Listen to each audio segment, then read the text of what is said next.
Olá, olá, seja muito bem-vindo ao nosso canal. Vamos começar com muito conteúdo. Essa é a comunidade Customer Force.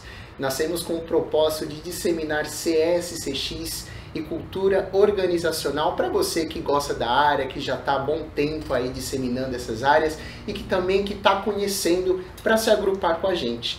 Então, para começar muito bem esse vídeo, reunimos um timaço de profissionais para começar no começo. Antes de implantar o sucesso e a experiência do cliente, eu tenho que engajar a minha equipe.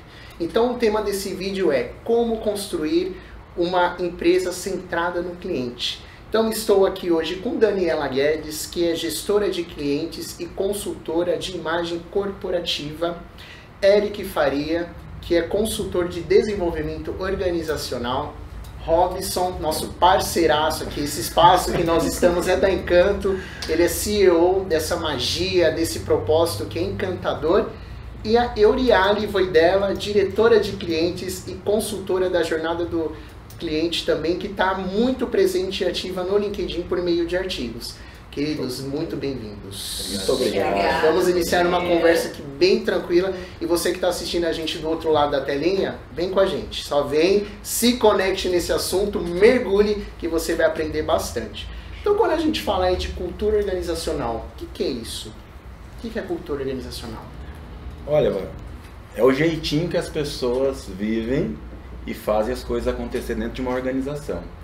Acho que a cultura, ela é ministrada, né, por valores, por crenças, por hábitos, ritos, mas no meu ponto de vista, para você demonstrar que a empresa tem uma cultura forte ou não, é quando os líderes saem da empresa, como as coisas funcionam nesse momento, é quando a cultura de fato é mostrada.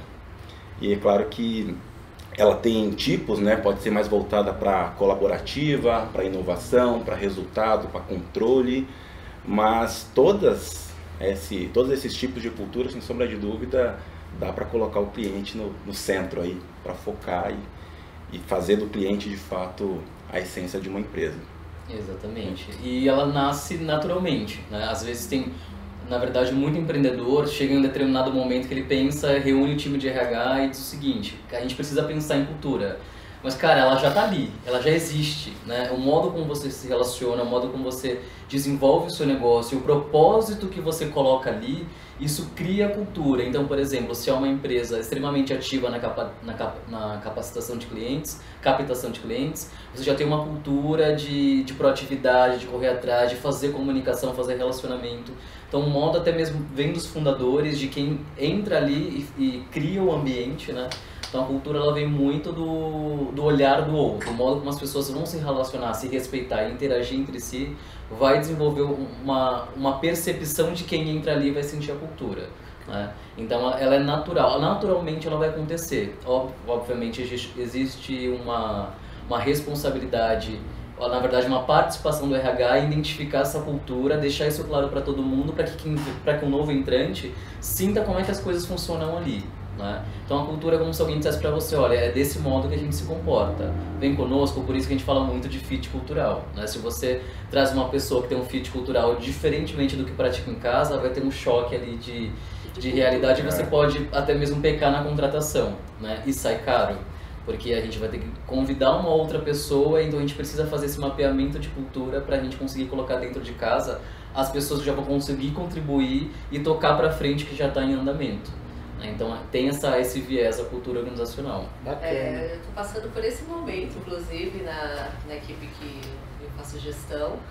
A gente está identificando justamente essa questão da cultura e dos objetivos, e nós mapeamos que grande parte dos colaboradores não estão com a cultura correta, e afeta exatamente como ele disse. Os resultados, o comportamento das pessoas, aquilo que a gente busca, porque isso não foi identificado no início do processo. Então, acho que essa questão também ela é fundamental no início do processo seletivo, para que a gente possa buscar o profissional correto, com o objetivo correto, com a cultura que a gente está buscando, porque senão o depois ele é um desgaste muito grande, custa muito alto, tanto para a empresa, quanto para o cliente, quanto para o profissional. Há um desgaste mesmo, às vezes até emocional, Então a cultura ela precisa ser identificada e passada desde o princípio, né, no caso da contratação do profissional. E quando a gente fala dessa cultura centrada no cliente, isso já tem que nascer. Isso tem que estar implícito no ar, isso tem que estar implícito nas pessoas. E se aquela pessoa já não tem isso enraizado também nela, já vai ter esse choque cultural. E são coisas simples, às vezes, é o trabalhar de bermuda, é o ambiente, é como que o líder se porta. E aí o exemplo fala como que, né, como diz o ditado, quando o líder não tá, a gente vai olhar a performance da equipe. Então, se aquela equipe tiver realmente com aquela cultura implícita, que ele está cuidando do cliente, que ele é responsável pela felicidade do cliente, né? E contrapartida, a empresa também vai cuidar dele, dos dois lados, ele vai se sentir confortável em trazer essa jornada mais propícia. Exatamente. Então ele vai ter essa felicidade, e aí tendo essa felicidade, ele transporta essa felicidade para o outro. Exatamente. E é um processo tão natural que a gente pode perceber que aqui a gente já identificou uma cultura, por exemplo. Em um momento da fala dela, ela disse que ninguém antes parou para pensar em cultura, no exemplo que ela deu. Então ali você já tem uma cultura de, talvez, uma cultura de, entre aspas, um descaso. Porque como assim ninguém nunca identificou a cultura? Como assim as pessoas não se preocuparam como que as outras vão se comportar? Se você não identifica qual a sua cultura, você não acerta no processo seletivo, muito menos no seu plano de negócio. Faz todo sentido. Faz todo sentido. Então, se é preocupante, ao mesmo tempo é urgente se pensar nisso, porque se em algum momento nenhum os responsáveis pelo RH ou pela organização parou para pensar em mapear a cultura, é porque já tem algo preocupante com o próprio profissional de recursos humanos, que não parou em momento nenhum para pensar qual o perfil de pessoas que a gente vai trazer para dentro de casa. Isso pode ser vital para o negócio, ou matar o negócio. Ou matar o negócio. E o que é importante também é que tem muita gente que fala assim, a minha empresa não tem cultura. Como assim? Tem cultura, toda empresa tem. A questão é o seguinte, ou você de fato trabalhou essa cultura para ser fortalecida, ou ela já existe, que é o estilo de vida, é o jeito que as pessoas se comunicam dentro da organização, como elas vivem o trabalho, né? Agora, como é que eu melhoro então essa cultura, eu deixo mais claro essa cultura a partir do momento que eu quero trabalhar, né? E aí, sem sombra de dúvida, tem que ter a coparticipação de toda a empresa. Tem que ser discutido isso. Se você que já quer então fortalecer essa cultura, tem que ter essa coparticipação, envolver os colaboradores. E aí, com certeza, eu concordo com o que você disse, porque a experiência do cliente interfere na experiência do colaborador. E a experiência do colaborador impacta na experiência do cliente. Então, se não tem essa clareza, não adianta também só focar no cliente, porque senão a gente não vai conseguir levar essa experiência que a gente tanto deseja, né? Então, se o colaborador ele tem de fato uma jornada, ele tem uma experiência incrível aqui dentro, ele não vai admitir não fazer o mesmo com o cliente. Exato. As coisas estão extremamente interligadas. Então, se ele sente qual que é a dor do cliente, e problemas existem, a gente sabe que problemas vão existir e são adversos.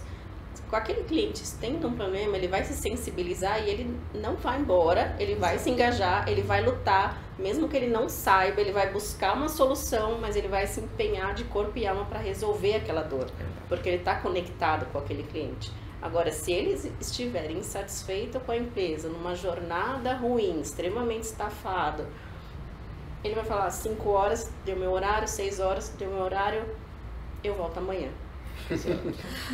E aí isso temos uma quebra total. Deixar outro dia. Exato. Então a gente entende que cliente e colaborador caminham juntos. Caminham juntos. Totalmente.